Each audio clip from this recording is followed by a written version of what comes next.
ছোট্ট একটি কুটি ঘরে বসবাস করত এক সবজিওয়ালা ও তার বউ। সে বছর সবজির দাম অনেক কমে গিয়েছিল, যার কারণে তার বেশ লোকসান হয়ে গেছিল।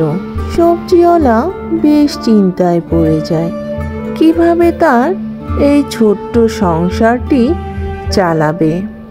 তার ছিল সামান্য কিছু জমি, তবে সেই জমিতে কি চাষ করবে সে তাই ভেবে পাচ্ছিল না। এভাবে আর কতদিন? হাতে তো 1 টাকাও পুঁজি নেই। গত বছর সব টাকাগুলোই লোকসানে গেল। পাশের জমিটা তো বাবা রেখে গেছে, সেই জমিতে যদি কিছু চাষ করতে পারতাম তাহলেও সংসারটা বেশ ভালো করেই চলে যেত। তবে কি চাষ করব ভেবে তো পাচ্ছি না। গিন্নি, ও গিন্নি, একবার এদিকে এসো তো। হাতের কাজগুলো একটু পরে করো, আগে আমার কাছে এসো। কি হলো গো তোমার? এত সকাল সকাল ডাকছো কেন শুনি? আমার তো কাজ আছে নাকি? বলো, কি বলবে? গিন্নি, তুমি তো সবই জানো, আমার হাতে তো আর কোনো টাকা পয়সা নেই যে আমি মাল কিনে সেগুলো বাজারে চড়া দামে বিক্রি করতে পারবো আর কিছু টাকা উপার্জন করতে পারবো, সেগুলো দিয়ে সংসার চালাবো। এখন তো আমার ওই পরিস্থিতিও নেই। তাই ভাবছি পাশের জমিটা তো আমাদের পড়েই আছে, সেখানে কি চাষ করব বলো তো? তুমি কোনো চিন্তা করো না, সৃষ্টিকর্তা আমাদের অবশ্যই কোনো না কোনো উপায় বের করে দেবে। তাই আমাদের অযথা টেনশন করে লাভ নেই। আর শোনো, পাশের জমিটা আছে, সেখানে আমাদের কিছু সবজির গাছ লাগিয়ে দিলে অবশ্যই সেখানে ভালো ফলন হবে। তুমি কি বলো? গিন্নি, তুমি তো ভালো কথাই বলেছ, কিন্তু আমি বীজ কোথায় পাবো? সেই টাকাও তো আমার কাছে নেই। তুমি চিন্তা করো না, আমার কাছে একটি বেগুন আছে। শুনেছি বেগুন থেকে বীজগুলো মাটিতে রেখে দিলেই সেখানে অনেক বেগুন গাছ হয়। আমি বেগুনটি নিয়ে আসছি, চিন্তার কোনো কিছুই নেই।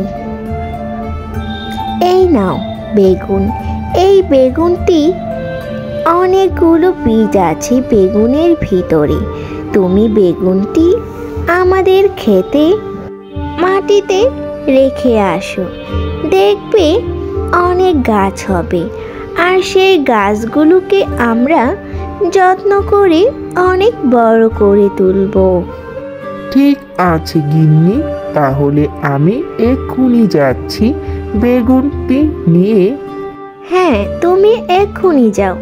আর চারাগুলো হলে আমাদের অনেক যত্ন করতে হবে। পরিশ্রমের ফলে মানুষের কিন্তু ভাগ্য ফিরে আসে। তারপর সেই সবজিওয়ালা তার জমিতে চলে আসে বেগুনটি নিয়ে। আর সেই বেগুনটি সেখানেই রেখে দিয়ে সেখান থেকে চলে যায়। কিছুদিন পর সবজিওয়ালার গাছগুলো বেশ বড় হয়েছে।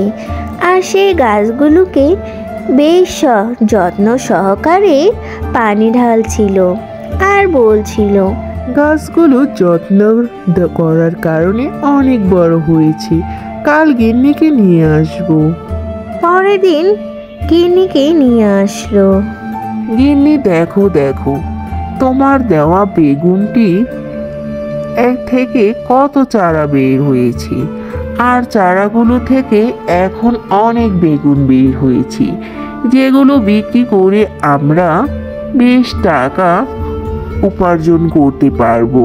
হ্যাঁ গো, তুমি তো একদম ঠিকই বলেছ।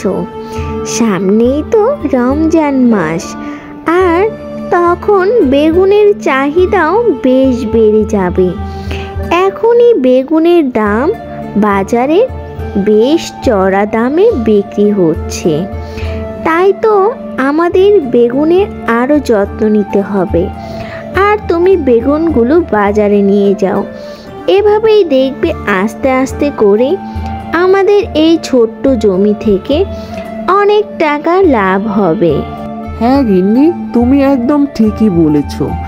আর দাঁড়িয়ে থাকবো না, আমার মাথার উপরে এক্ষুনি বেগুনগুলো নিয়ে চলে যাচ্ছি।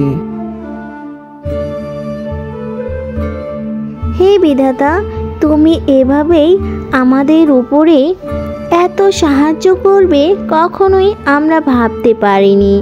এখন থেকে আমাদের আর সংসারে অভাব অনটন কিছুই থাকবে না। আমি বরঞ্চ বাসিতে চলে যাই আর বেগুনগুলো বেশ যত্ন সহকারেই বাজারে বিক্রি করতে পারবে। আমি বরং বাড়ি চলে যাই, এখন আর আমার কোনো কাজ নেই। তারপর থেকে তারা এই বেগুন বিক্রি করেই তাদের সংসারটা বেশ সুন্দর করেই চালাতে থাকে।